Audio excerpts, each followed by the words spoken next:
Amados de Deus, que alegria é estar em contato de novo com vocês através desse nosso programa. Você sabe que o nosso objetivo aqui é anunciar o Evangelho de Deus, o Evangelho das insondáveis riquezas de Cristo, do Deus que se fez carne, que se fez gente, que habitou entre nós, cheio de graça e de verdade, e que por meio da sua graça, Ele vem habitar em nós. Os links estão aí na tela da sua TV, youtube.com/PIBLondrina1 e facebook.com/programa Café e Fé, tudo junto. Você pode ser um aliado nosso, nós contamos com a sua participação, com a sua colaboração para que esse programa se mantenha. Nós contamos com as suas orações para que nós possamos estar firmes nesta pregação e que você divulgue para que esse programa alcance um público cada vez maior, mais alerta a respeito deste Evangelho. Vamos às indicações de leitura desta semana e já a gente volta.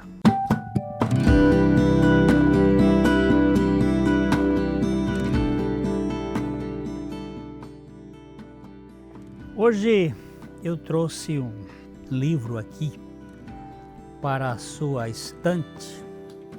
É um livro clássico, um livro fantástico. Na verdade é uma coleção, esse é o segundo volume. O terceiro ainda não foi publicado. Chama-se O Descortinar do Drama da Redenção. Eu já fiz a apresentação do primeiro livro numa outra ocasião e agora saiu este segundo livro. O Dr.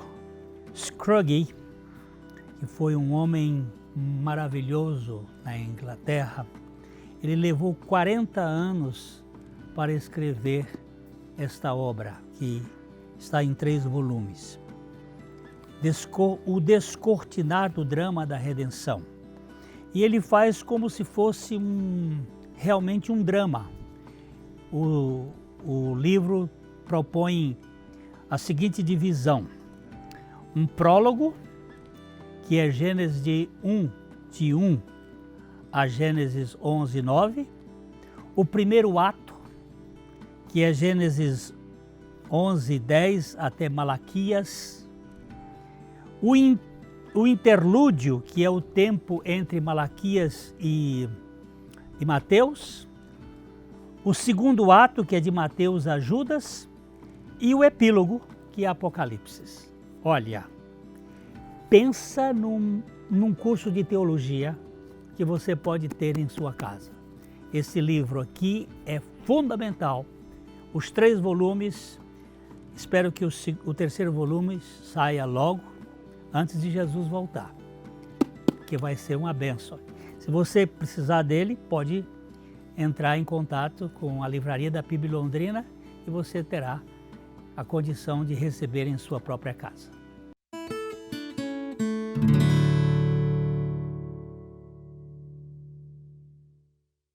Na Ótica Higienópolis você terá um atendimento diferenciado com as melhores opções de lentes e armações para a sua qualidade de vida, sem abrir mão da estética e moda. E o melhor, você não paga mais por isso.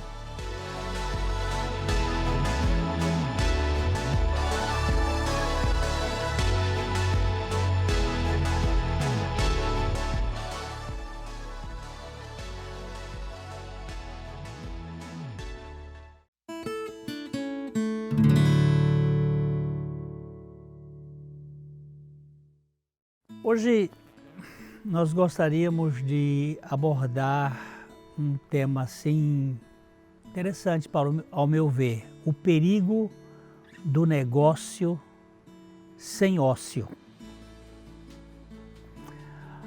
Um dos maiores obstáculos da vida espiritual é o ativismo. A Marta estava muito atarefada e se preocupava com muitas coisas. E Jesus a corrigiu dizendo que uma só coisa era de fato prioritária. Lucas capítulo 10, versículo 41, o Senhor falou com Marta assim: Marta, Marta, você se preocupa e se inquieta com todos esses detalhes. Apenas uma coisa é necessária. Quanto a Maria, ela fez a escolha certa. E ninguém tomará isso dela. Alguém disse que grande parte das atividades de muitos cristãos é o túmulo da vida espiritual. Estão tão ocupados que não têm tempo de manter comunhão com Deus. Estão tão ativos e tão ocupados que não resta nenhum momento para ficar a sós, em solitude com Deus. O Dr. Martyn Lloyd-Jones, um dos grandes pregadores ingleses do século XX, ele disse que um dos maiores perigos na vida espiritual é viver em função de suas próprias atividades. Em outras palavras, a atividade não está em seu devido lugar, como algo que você faz, mas tornou-se algo que o leva a manter-se sempre em movimento. Não é tanto o que você está fazendo, mas é aquilo que motiva você a ficar sempre fazendo alguma coisa.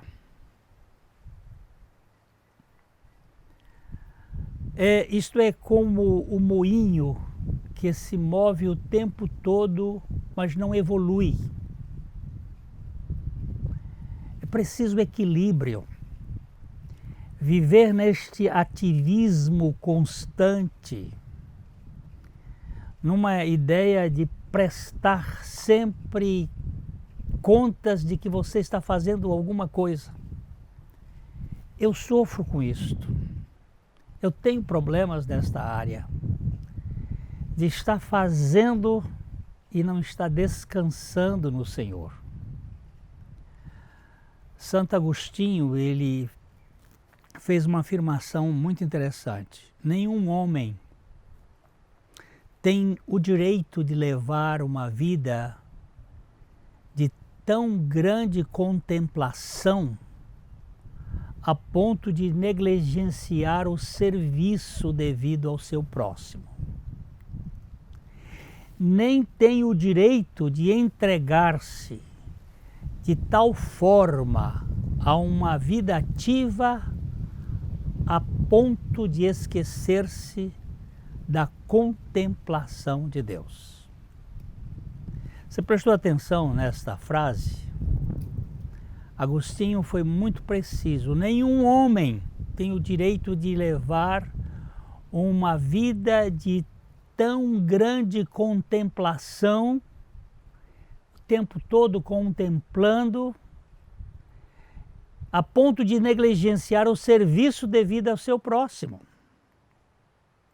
nem tem o direito de entregar-se de tal forma a uma vida ativa, a ponto de esquecer-se da contemplação a Deus.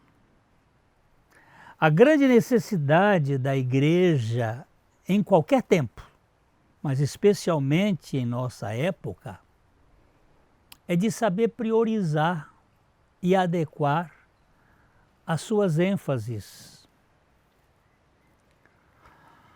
Precisamos ter o cuidado para não sentirmos que, se não estivermos de pé fazendo algo, o Senhor não estará atuando.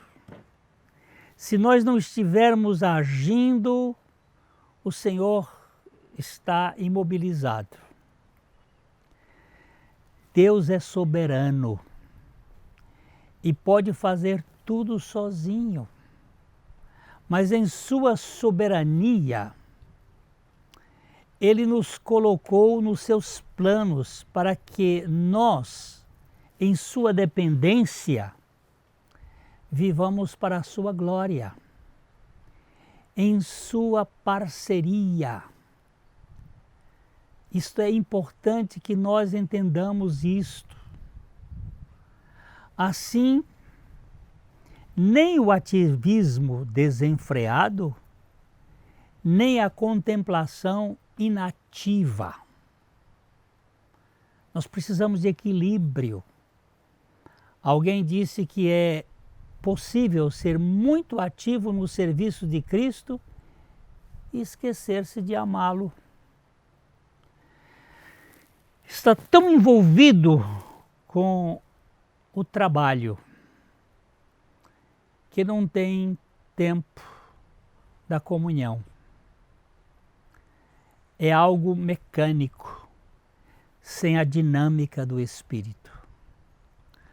Muitos de nós temos estado tão ocupados em cortar madeira para gastar tempo, que não sobra tempo para afiar o machado. Esta é uma palavra muito interessante de um pastor do século passado nos Estados Unidos, Bill Sunday. Muito ocupados em cortar, em fazer lenha, que não tem tempo de afiar o machado. Aqui nós precisamos tanto da atividade como da contemplação. Nós precisamos fazer a obra de Deus, mas também carecemos do descanso em Deus, de ficarmos com Ele. Marta era a ativista. Maria estava contemplando o Senhor, mas Maria não era inativa. A vida atarefada pode ser uma vida estéril espiritualmente. Movimentação não é sinal de unção. Ativismo não quer dizer realização espiritual. Nós precisamos de equilíbrio nesse tema, nesse assunto. Às vezes temos muitas realizações e pouca realidade espiritual. Muita coisa sendo feita e nenhum resultado de proporções eternas. Nós, como pessoas da igreja, como pessoas do corpo de Cristo, precisamos de um trabalho da cruz nas nossas vidas, da crucificação do nosso ego em si mesmado, de nossa necessidade de reconhecimento, para que a vida de Cristo se manifeste em nosso modo de viver. O fato de nos concentrarmos em serviço e atividade para Deus, muitas vezes, pode impedir-nos de alcançar de verdade o próprio Deus. Nós ficamos tão ativamente ocupados que Deus não faz parte da nossa ocupação. Isso foi o que disse Roy Hession, um pregador inglês muito precioso. carecemos de verdadeiro zelo na obra de Deus. Não podemos ser indolentes, mas também não podemos ser tão ocupados a ponto de perdermos a companhia divina. Eu vou ter uma paradinhazinha aqui agora e depois a gente vai voltar para pensar um pouquinho mais sobre este ponto.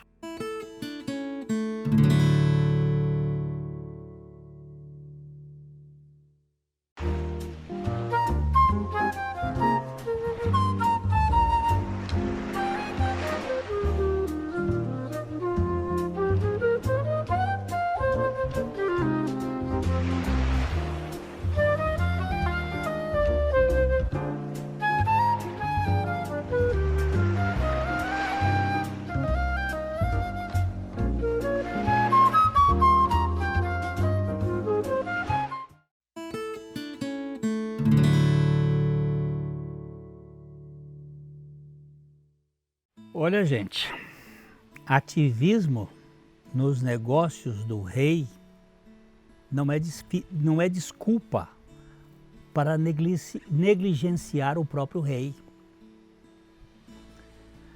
Serviço para o rei não é desculpa para estar com o rei. Devemos investir o máximo no progresso do Evangelho, mas não podemos perder de vista que o zelo precisa de real entendimento daquilo que é prioritário. Não é simplesmente procurar resultados que demonstrem nossa consagração, mas é estar de fato consagrado na comunhão com o Senhor. É difícil ficar aos pés de Jesus como Maria, quando temos pressa em fazer as coisas, como Marta. Eu sofro com a urgência das coisas e negligencio muito a comunhão. Tenho confessado isso ao Senhor. Tenho pedido perdão ao Senhor, confessando a minha exigência de atividade, que me tira da realidade de comunhão. Estar sempre pregando, ensinando, falando, escrevendo e realizando obras em público no ambiente da Igreja de Cristo é inquestionavelmente um sinal de zelo, mas não é sinal de zelo segundo o conhecimento de Deus. Isso foi dito por um bispo da Igreja Anglicana no século XVIII, C.S. Riley. Muita atividade, ele escreveu muito e ele produziu muito, mas ele disse, é preciso de zelo com o conhecimento de Deus, um zelo com a informação real de Deus. Meus amados, não há nada sem importância no serviço de Deus, mas não se esqueça que a comunhão com Ele antecede o trabalho para Ele. Grande parte da atividade de muitos obreiros cristãos é o túmulo da sua vida espiritual. Estão tão ocupados em fazer que não têm tempo para cultivar sua fé com o Senhor. Tem misericórdia de nós, Senhor. Len North, ele disse uma coisa bem interessante, cuidado com a esterilidade de uma vida atarefada. É tão atarefada que descarta a intimidade com Deus. Cuidado com isto. Cuidado com as atividades excessivas. E você não tem tempo da intimidade com o próprio Deus. É perigosamente possível que a atividade não seja nada mais do que um corre-corre, atordoado em volta de um vazio central. É um ciscar o tempo todo, sem nenhuma produtividade espiritual. Jesus disse: ao Senhor teu Deus adorarás, e só a Ele servirás. Em Mateus capítulo 4, versículo 10. E assim ele colocou o serviço depois da adoração. Ao Senhor teu Deus adorarás, e a Ele servirás. A adoração vem antes do serviço, e o rei vem antes dos negócios do rei. Primeiro o rei, depois as coisas do reino. Esta escala de valores tem que nortear a nossa maneira de ser e de viver. A fidelidade a Deus é nossa primeira obrigação em tudo o que somos chamados a fazer a serviço do Evangelho. A fidelidade a Ele mesmo. Por isso nós precisamos de uma obra profunda da cruz de Cristo em nossas vidas, para nos destituir da ideia de que somos nós os protagonistas do programa de Deus. Nós precisamos ser crucificados para a visibilidade, para o serviço em si mesmo, a fim de viver dele, por ele e para ele. Jesus disse em Mateus capítulo 11, versos 28 a 30, venham a mim, todos vocês que estão cansados e sobrecarregados, e eu lhes darei descanso. Tomem sobre vocês o meu jugo e deixem que eu lhes ensine, pois eu sou manso e humilde de coração, e encontrarão descanso para a alma. O meu jugo é fácil de carregar, e o meu fardo, e o fardo que lhes dou é leve. Depois Jesus disse em Marcos capítulo 1, verso 17, venham após mim e eu farei vocês pescadores de homens. Primeiro precisamos ir a Cristo para achar descanso e depois ir após Ele para realizar a missão. Primeiro convite é vinde a mim e depois vinde após mim.